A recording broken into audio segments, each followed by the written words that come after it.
This is called the present moment. The present moment is the point of balance. That's where balance is now. God is where? Present moment. Now. So balance has to be here now. Not some future time, but now. And so we have a story. And that story has a lot of past and a lot of future. This is a sign of infinity. It goes on forever. Never ending story in your head. And you keep on waiting for one day when, but in fact the story carries on. Always carries on. And it's full of all the things that happen to you in life and all the things that you're anticipating are going to happen to you. So that's the past and that's the future. And that's created by memory and anticipation. And it's constructed out of bricks, 60,000 of them a day. You know what bricks they are? What are they? Thoughts.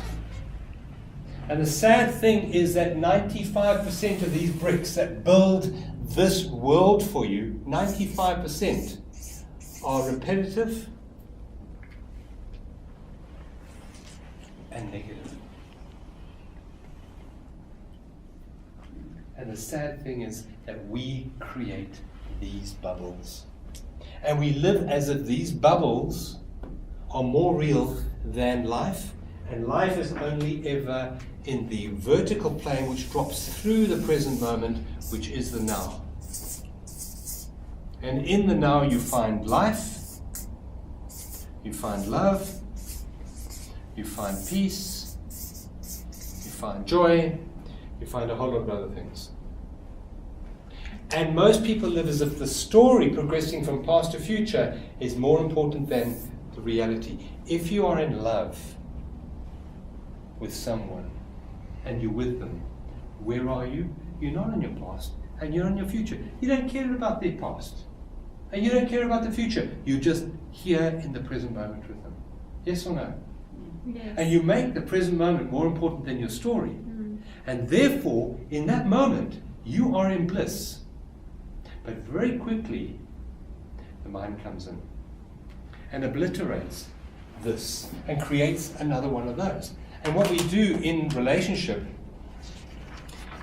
and communication is all about relationships, so that's where it comes in with this training seminar, is you have you and you have the other. And initially what you find is you have this overlap and this sense of bliss between you. There's a sense of oneness. Our definition of love is a sense of oneness in your awareness. There's a sense of community, nothing separating you. But after a while you start having a threesome. Have any of you had threesomes? You all have. Because we create this, which is the relationship. And this relationship then becomes more important. We make this number one, we make the other number two, and we make ourselves stone last. Is that the label? Is that the label? That is the role, the identity, the mind-made vehicle that you have. So we're in a relationship now. You have to do this, you should do that, you ought to do that. All these conditions. You see, this was an unconditional state. There were no conditions. There was a sense of isness in this moment. But the moment you go into here, you start communicating in terms of the roles and the expectations. And you communicate through something that the mind has created with boundaries. It's certain conditions, it's a conditional state. And you no longer have direct communication anymore. You don't communicate through presence. You communicate through past and future. And that kills love. Because time is the biggest killer of love. So if you're going back to this diagram, time happens in this bubble and in that bubble. This narrow point over here is when it's called it's a collapse process here. There's no time. It's timelessness. It's eternity. That's where eternity is. Not that line going forever in the future. That is eternity. When you align yourself with isness, the present moment, you're in a state of eternity. and there's no time there. And that's where love comes in. When you're aligned to the present moment, your heart opens. And that's when you experience love.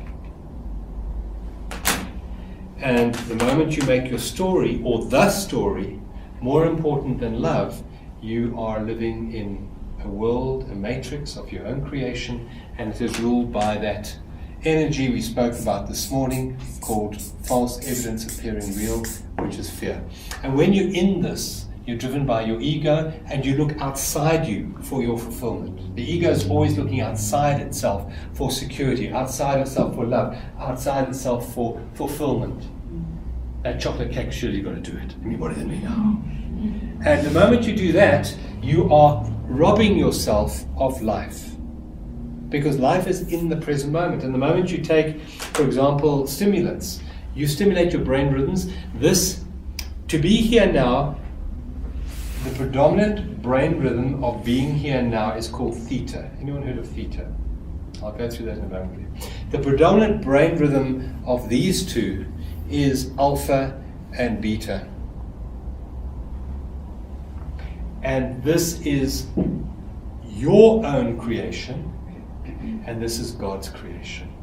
And we make our creation more important than God's creation, and therefore we have anger, and we have guilt, and we have depression, and we have anxiety.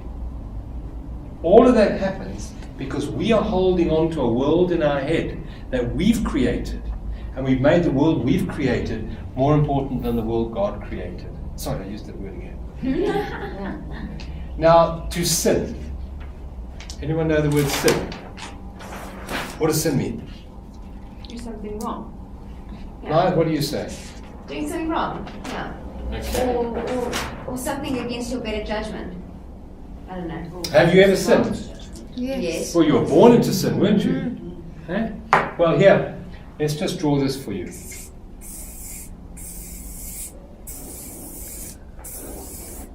Now there we have a target, right? Bit off center, we have a target.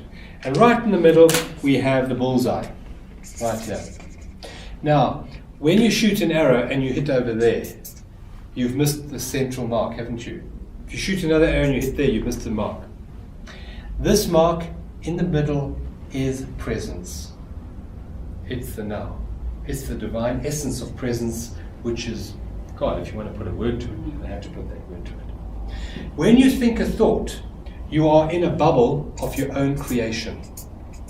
So you might be standing here, but in fact your mind has gone places. The word to sin means to miss the mark. That's the origin of the word sin. To miss the mark. The mark is presence, is reality, is isness, and you're missing it by being there and then. Like Roz, she's gone to Delta. Terrible. I'm dying as well. I don't know what's wrong with me. Maybe you need to put the air conditioning on. On cold? Maybe. On icy? No, Roz, you have a sleep. Don't worry. Thank you. Don't worry. It's lovely to be here. Roz has done a few of my workshops and she's never been to one.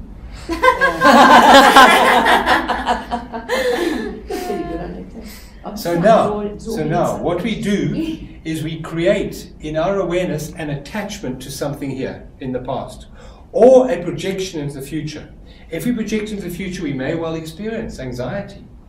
And if we attach to something in the past, we may well experience depression or anger. Depression is anger turned inwards. Depression is anger unsuppressed. An unreachable goal. The only way you heal that is not by understanding that, which is what the mind wants to do.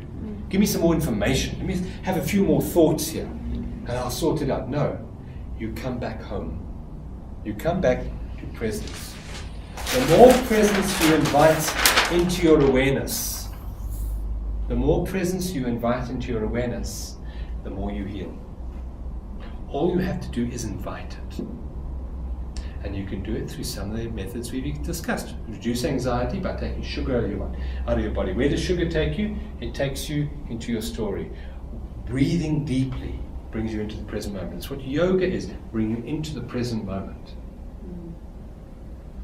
What else can we do to bring us into the present moment? Can you hear the hum of the air conditioner? No. Listen. Correct. Listening.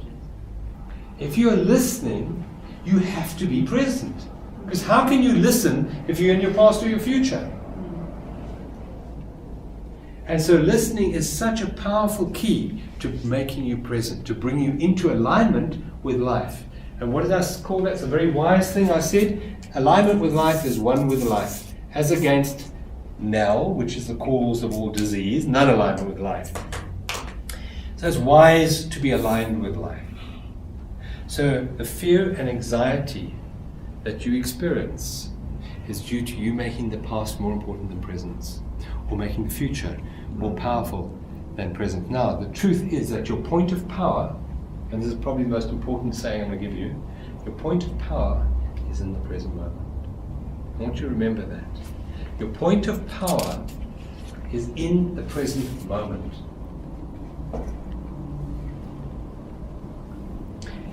And your enemy, the thing that robs you of love, of life, of peace, of joy, is past and future. It's so obvious when I say it. I mean, you can all see it quite clearly, can't you? And yet we live our lives as if past and future is more important than love, more important than life, more important than gratitude. Because you can't experience any of that if you're not present. How can you really feel grateful if you're not here? How can you feel love? How can you feel joy if you're not present? So basically what you are saying in a nutshell is that we must live now. The truth is you can only ever live now. Don't That's the worry absolute about truth. what's gone and what's coming. Yeah. Because Your you past can't and your change future what's are gonna death. come. Yeah. Past and your future are death. Death. They're Yeah, dead. I know. So why go there? They don't exist. They haven't got life in them. Have they got life in them? When are birds flying but now? When are plants growing? When is your heart beating? And in essence, like your present, like your moment now is going to create your next move, the momentum. There's a big, there's a so subtle what's going to happen is difference. going to happen. There's a subtle difference, yes. There's a subtle difference between what is occurring in the moment and the present moment. This is a deep thing, so don't try and understand it. The present moment is the basket, the emptiness, which contains the things that are happening in the present moment. So this workshop is happening in the present moment, but the workshop itself is not the present moment. Now the mind will only know objects, so it only knows things that are happening. So it knows this desk, it knows your chair, it knows these words, and it says, this is the present moment. No, the present moment is the space that holds the things that are happening in the present moment. It's the emptiness behind the present moment. But as you start to change your awareness from being object-based to space-based, so there's a peace that arises inside you. And we'll do an exercise to bring this peace into your awareness. Now, you're absolutely right, because the more presence you bring into your awareness, the more peace you bring into your awareness, you create a different future. You automatically do, because the only point of power that you have is in the present moment. The only time to create is now. But when you're so busy living here, do you know what you create over here? The same mistakes. Exactly the same. Because you're giving energy to that, and therefore it has to repeat itself. When you are present with acceptance, and that's what the word forgiveness means. Forgiveness means what? It means to let go of. Forgiveness means that you've been dragging a chair around with you for a long time. You know, I could be happy. Only for that. You know, I really could be free. I could run, I could dance, if it wasn't for this. Do you know what it's like to go through life with this? Have you ever tried to go upstairs, dragging a chair? It's bloody difficult.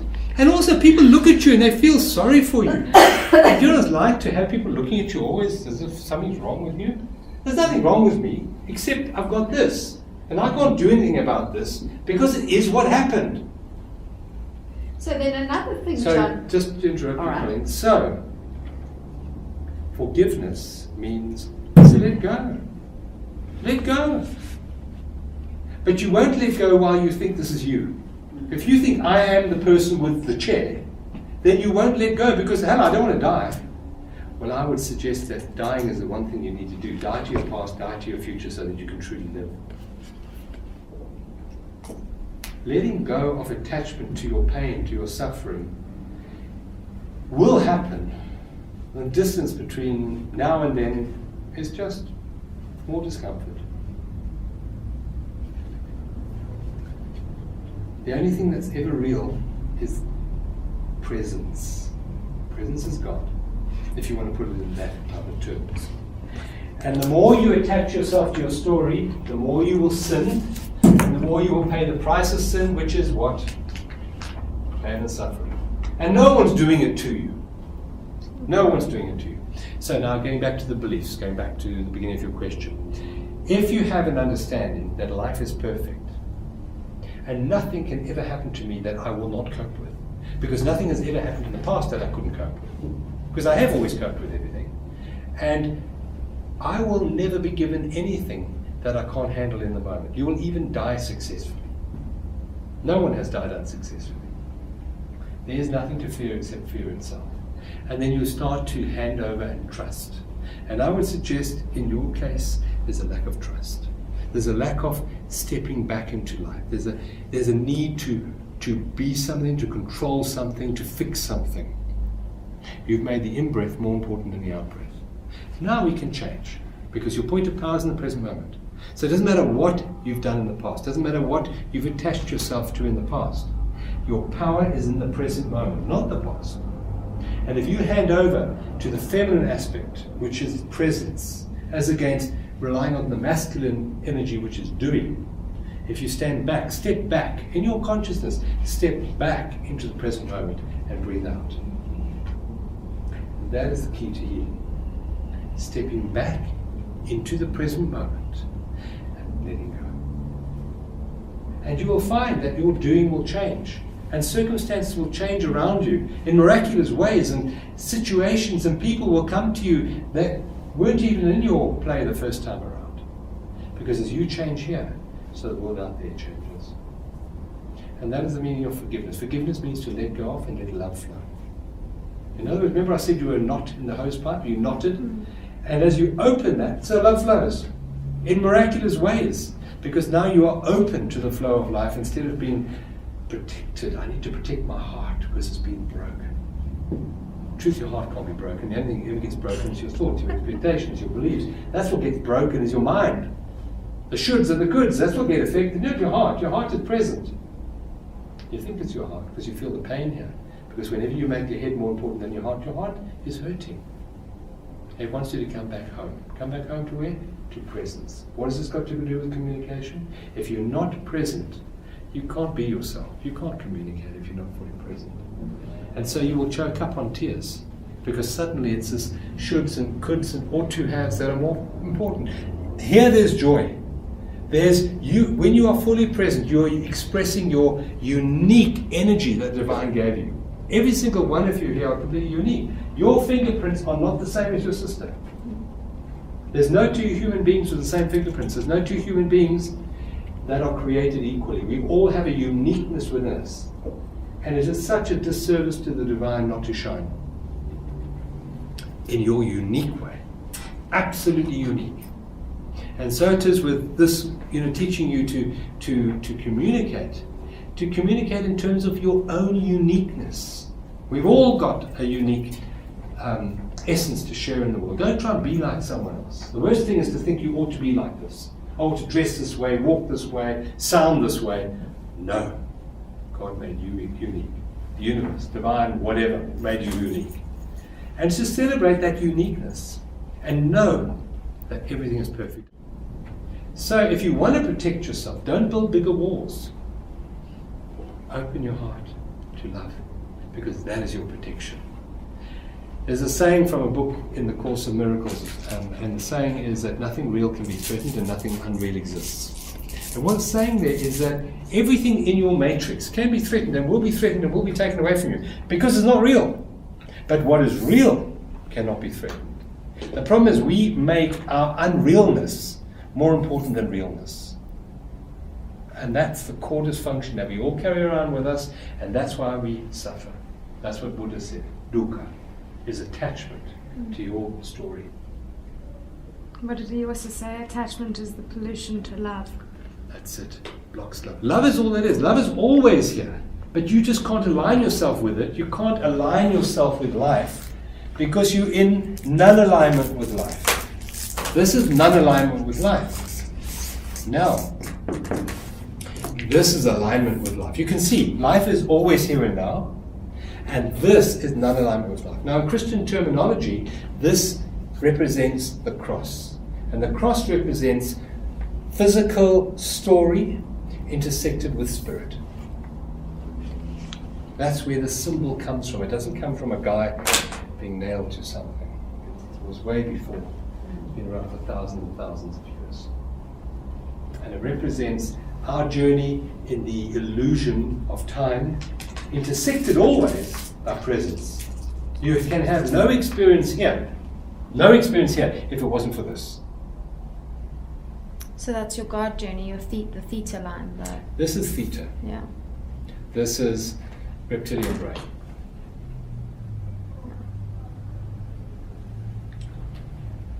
Any questions? So beautifully done. Thank you. Just to make the present moment more important than any story in your head. Now, these 60,000 thoughts won't stop automatically because they've got a huge amount of momentum. They've got 28 years of momentum and probably countless years before that. But to be patient with yourself. Infinite patience brings instant results. And slowly you won't be so attached to your story in your head. You won't be the story in your head which is perpetuated by the skinner of people around you. It's perpetuated by the media, perpetuated by all this nonsense in the world. That's the story. But you will choose not to be in it. You can still have it around you, but you just don't believe it anymore. Because it is nonsense.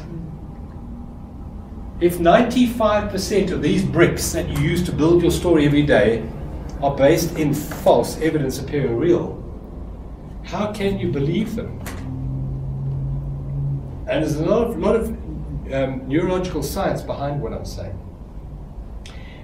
These thoughts, these memories that we have in our head are fictitious. It's false memory. Every time you remember a memory, you change a memory. Every time you pass an electrical current to remember something, in the process of remembering, you alter the neural net. And the neural nets that have been changed the most are the ones that you've accessed the most. So the memories that are most false are the ones that you most remember. Now that's a bit weird, but it's true from a neurological point of view. So if you have memories that you've blocked out from your youth or your childhood or that, you have suppressed them, yes. You have suppressed them. Yes. So it's because they were bad memories, Yes. so you don't want That's to remember right. them. Yes. So is that a good thing? No. You see, there are two ways to dissolve the knot. One of them is when the event happens to you at the time. Something bad happens and you get knotted. You say no to that moment. Now, most of us will miss that opportunity because we won't say yes. Because we go into the reptilian brain and we say no to that event. But the second opportunity is you will suffer as a result of that knot. You will suffer, you will hold this emotion in you. And then you will suffer as a result of that knot in you. And then you can surrender to the knot. You can surrender to the negativity that's now showing up in your life. And it may well be in depression. So now you can say yes to depression. Yeah, exactly. So now you can say yes to the noise. Because you create a knot to the noise, and you're going to have to reap the opposite of that. You're going to have this person chewing in your ear for the next 2 years. So you say yes to depression. You say yes to anxiety. Because anxiety, depression is a result of a previous no, which you can't sort out because that's a previous no. That knot was created over here. You can't sort this out. But in the present moment, you're experiencing depression or pain or anxiety. Right now, you're experiencing that. So the way to heal that is to say yes to this that I'm experiencing now. I am depressed. And I'm just going to sit here on this chair and be depressed. I'm just going to sit here. Sorry, folks. It's miserable. I'm just going to sit here and be miserable. Now, be very careful when you sit here that you don't go there or there. You want to feel. You want to feel what is arising in the present moment. In the present moment, I'm feeling depressed. And I'm just going to sit here and I'm going to feel. I'm going to feel the depression. I'm going to go into, where is it? Oh, it's up here, or is it there? It's terrible. This is stupid. I'm not depressed at all. And it's gone. And it's gone forever. There was a medical doctor on one of our movies. It's a film called Hormone Truth, Hormone Lies. It's a woman talking about hormonal changes in the body and the imbalances that it brings to a lot of women. And when she went through menopause, she became extremely anxious. And she was on this heavy medication. And she knew the next step was psychiatric hospital. And she knows what happens there, and she didn't want to go in there. So she made the point to herself. She sat in the office, she came off all medication, and she said, I'm just going to be anxious. I want to feel what it feels like to be completely anxious. And she sat in her office and went through this anxiety. And within a few minutes, there was nothing there, because she let go of her story. And she allowed presence, and the anxiety was healed. So with, say, a repressed memory, if you then later on, normally with suppressed memories, it comes back when you're ready to deal with it, or it represents itself again, if I'm not mistaken. And then if you can, say you get to that point, do you then do that, sit down and let the memory come out and feel the memory? Isn't that what dangerous? No. There is no memory in presence. The only thing that concerns you is not the memory, it's the effect it's having on you now. The feeling.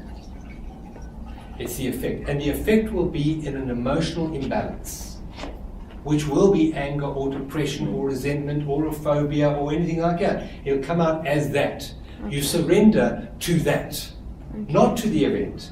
Because the event's not here anymore. No, it's happened. But you're surrendering to that which you are holding on to, which is creating the anxiety, the depression. And you surrender to that, to what is real now in your body. Yeah. That's what you surrender to. The problem is the mind will come in and it'll say, yes, you've got a right to feel this because of that. If only they hadn't done that. If only this hadn't happened. If only I hadn't done that. And now what you're doing is you're creating a loop. Because now your thoughts create your emotions. Now instead of feeding the emotion, you're creating another thought, which feeds the emotion again, which embeds it further and further into your body. And that's the downward cycle. Okay. The way to break that downward cycle is you stop the head part. And when you sit here and you're feeling anxious or depressed, you come here, below the shoulders. The feeling is here, isn't it? This is where the feeling is.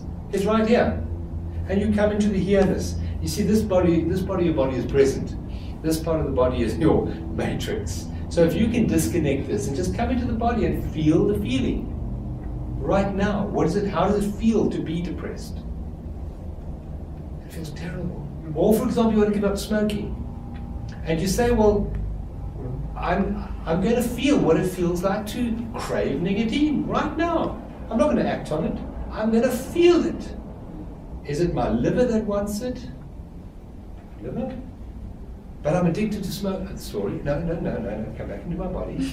Okay, now where is it? Is it my toe? Do you want the nicotine? Oh, no, not really. Hey, I don't crave nicotine anymore. Now, it may well happen that an hour or so later the craving comes back again. Do you set it down? You go back into it. The craving is there. You don't. So if you're angry, for example, you don't get up and punch a pillow. Okay. You feel the anger in you. You don't act, because the acting is the masculine, and I'm wanting you to align with the feminine. The feminine is the listening, and you're listening to your body right now. You're being receptive. You're in a receptive state, not in a reactive state. And in this receptive state, where's the anger? I'm hot. My skin, which is hot? Well, my hands are hot, my legs are hot, my belly is hot. Oh, it's hot. Oh, I'm so angry. Oh, yeah, where is it? It's gone. It's gone. Dissolved. And there's no more knot. There's nothing to be balanced in the future because you've balanced it now.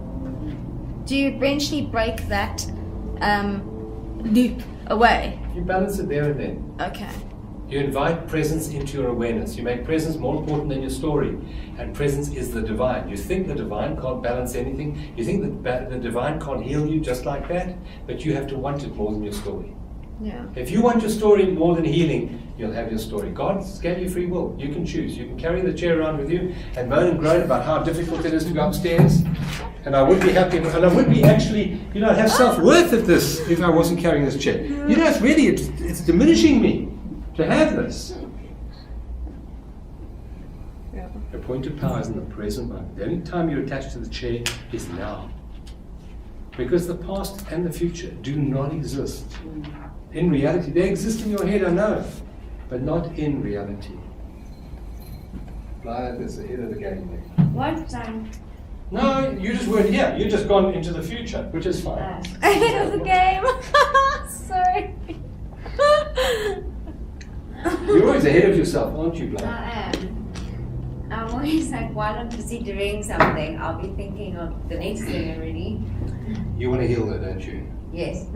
You want to invite presence into your awareness, don't you? Yes. You want that peace that you experienced the other day where your legs didn't run anymore. Yes. Make the present moment more important. Yes. And the way you do that is through listening Yes. and cutting out sugar. How many sweets have you had today? Like 1,000. 1,000. Sugar is more addictive than cocaine. But the only way is to feel the discomfort of needing the sugar. You should tell them you don't want sweets on your desk. We normally, when we do our own catering, which we do, Liz provides beautiful, wonderful goji berries and seeds and wonderful stuff. But it's a nice temptation. It's a very nice invitation.